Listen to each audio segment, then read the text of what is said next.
for game number 1, match number 1, Rebellion Zion and Aura Fire. Oh, we're seeing it already. Narco putting the pressure down onto Godiva, forcing a flicker out. Might actually be going for more here with another flicker. Sway Low picks up first blood in the mid lane with the help of Narco's crazy aggression early on the glue. Presented to you by the Samsung Galaxy S23 5G.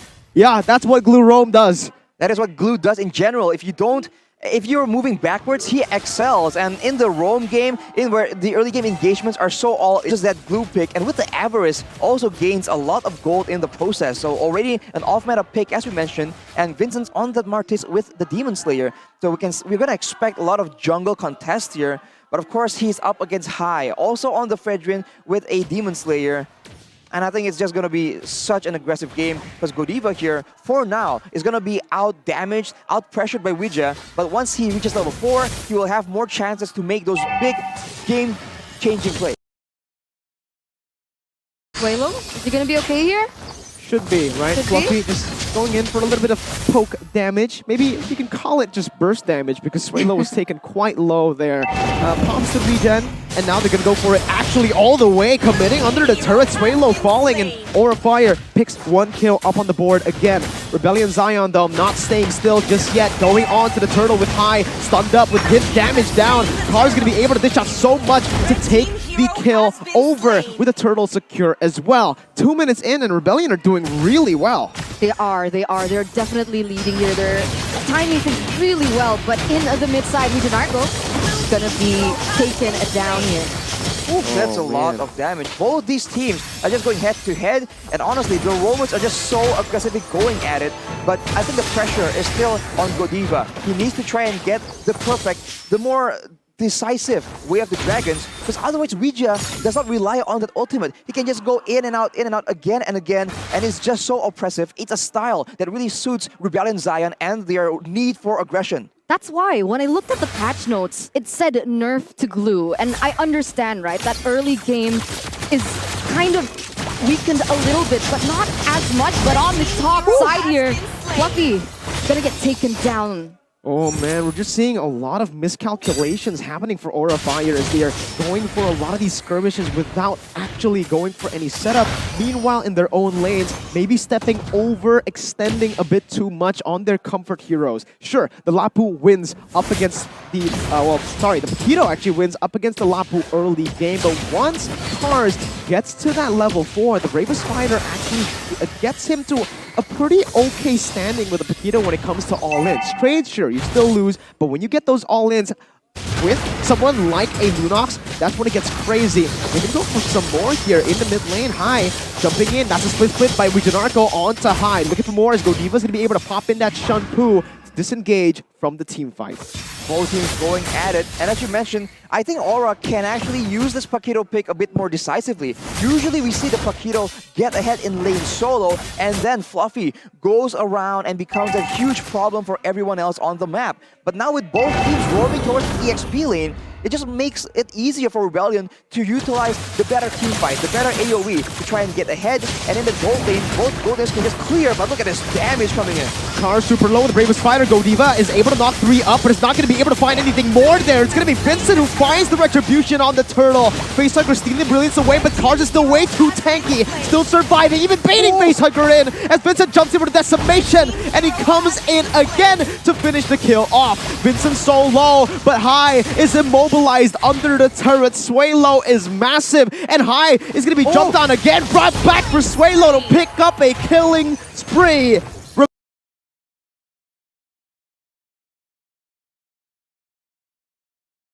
Oh, beautiful, beautiful team fight by Rebellion Zion. And I gotta say, this Lunox pick up by Swalo was just beautiful, right? Aura Fire, they're trying to go in with Brunt, and unfortunately, because of the passive from the Lunox, it's just not gonna happen.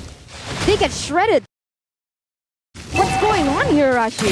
The Lunox, the proactive early game Lunox pick is just so deadly. And with Narco, he's not done yet. He's going in. The dynamic duo with Swalo. Oh man, the split. Swalo even jumping in there onto the back. Kabuki's going to be able to find one. Swalo is pinned down, has the Brilliance. Will they be able to get out of this one? Swalo has the flicker, not going to be able to use it just yet though. and that's going to be actually a trade back. It's all just a bait. Bayslider's going to be slain under the turret with the Decimate as Vincent pops the recall in. Highs picks the turret back up, and now we're going to take a look at the items because Rebellion, they've been able to chain these events so well into each other, and Aura Fire have not had the opportunity to respond to any of these plays. We've only seen a glimpse of the items, but you can definitely be sure that Rebellion Zion, with this kind of tempo, with 3.7k gold lead, they're actually going very aggressively as Vincent gets the Sky Guardian helmet. So he's going to be a lot more oppressive and moving along. And look at High, going for the Radiant Armor, trying to make sure that Swaylo does 4 and 2. But it doesn't matter. If he just trades evenly, this is a Lunox that scales so well in the late game. And with everyone occupied with Wijanarko, with cars on that Lapu, he has so much space to maneuver around and output that damage. And look at the mid lane. Again, the Bravest Spider baiting out the IMU. Godiva with a defensive way of the dragon. You know it's not a good time when the Cho, your roamer, has to use his ultimate defensively. High Cars is going to be able to zone High away, and if they don't, they're going to be caught here. Rebellion doing a very good job playing around the neutral objective, forcing fights to happen, and creating these chances for them to keep on going, keep on looking for these crazy team fights. Yeah, it's unfortunate. Rebellion down below, Kabuki gets slain. Oh. Wow. Wow. Aura keeps getting caught off guard here. I didn't think I'd ever see it, right? Fluffy on a Paquito, not really winning lane, only getting the Bloodlust Axe several seconds ago. So this EXP, the strong EXP lane that has always been the backbone of Aura and their maneuvers is not available, and Godiva, to make things worse, is falling behind, constantly getting picked off by the members of Rebellion, and with 5 members here, it's gonna be way too difficult. And Godiva was looking for a way the dragon onto someone, but it's just unfortunate he is not going to be able to find it just like that. So many members are clumping up together in Rebellion Zion's composition, and at this point, they can really just stick together. They already got their power spikes on Highs and Sway Low as early as 8 minutes, and this is your time to completely just take over the game through mid-control. This is Aura Fire big brain time, right? Because usually when they fall behind like this, Kabuki is the one that's active on the map, and that's exactly what he's doing. But wait a minute. High here. High with the Appraiser's Wrath. You're tanky on the Fredrin, but not that tanky to withstand the Lunox and a Beatrix. But keep in mind though, this is what we've been talking about. Kabuki having macro awareness, split pushing in the side lanes, being a complete nuisance, and still getting a decent amount of gold. He has reached his power spike with the golden staff, and if Rebellion Zion is not careful, they're gonna lose more and more objectives, more turrets, even though they are 5k gold ahead, and of course the threat of that backdoor is always looming in the back of their heads, but Rebellion still push that tempo. Wijanarko again isolating Godiva for the taking there. The snipe not just connecting, but Highs is going to be able to rotate down below. Again, it's perfect timing for them, getting Godiva low so that he can't really open up towards the Lord that's spawning just right now, as you can see from the Lord cam presented to you by Samsung. I mean, at this point, right, even if Godiva was there to open up the map, I mean, Hive already has the penetration to do so. So it doesn't seem like at this point Aura Fire is in a position to be able to contest the Lord. So that is going to be a free Lord for Rebellion Zion.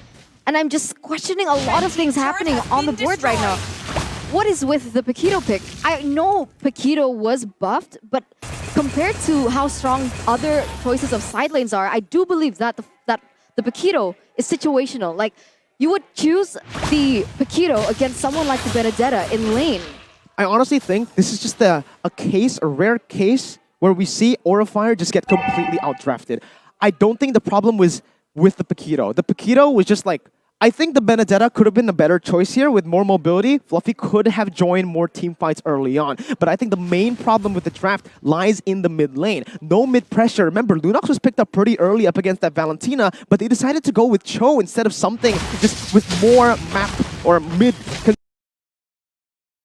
in that wave department. Maybe something like a Brock to help with the Lunox crazy dominance in lane. It's just impossible for them to rotate across the map and get that Paquito rolling from the start, because the Paquito is a full snowball hero at this point in the XP lane. He needs to win that laning phase. If Cars gets to level 4 before he can get a lead, it's over, and we're seeing it here. And I think it's just also Aura Fire not really playing to the advantage of the Paquito. We saw that they weren't allowing Fluffy to get that very dominant, very aggressive 1v1 situation. done. Zion is way too good. Sway low, the Ruby DD combo is followed through with a brilliant, but Charge flickers forward with the stun. It's a wombo combo up in the base of Aura Fire. Cracks open like it's nothing. 10 minutes, no, make it 11, no! It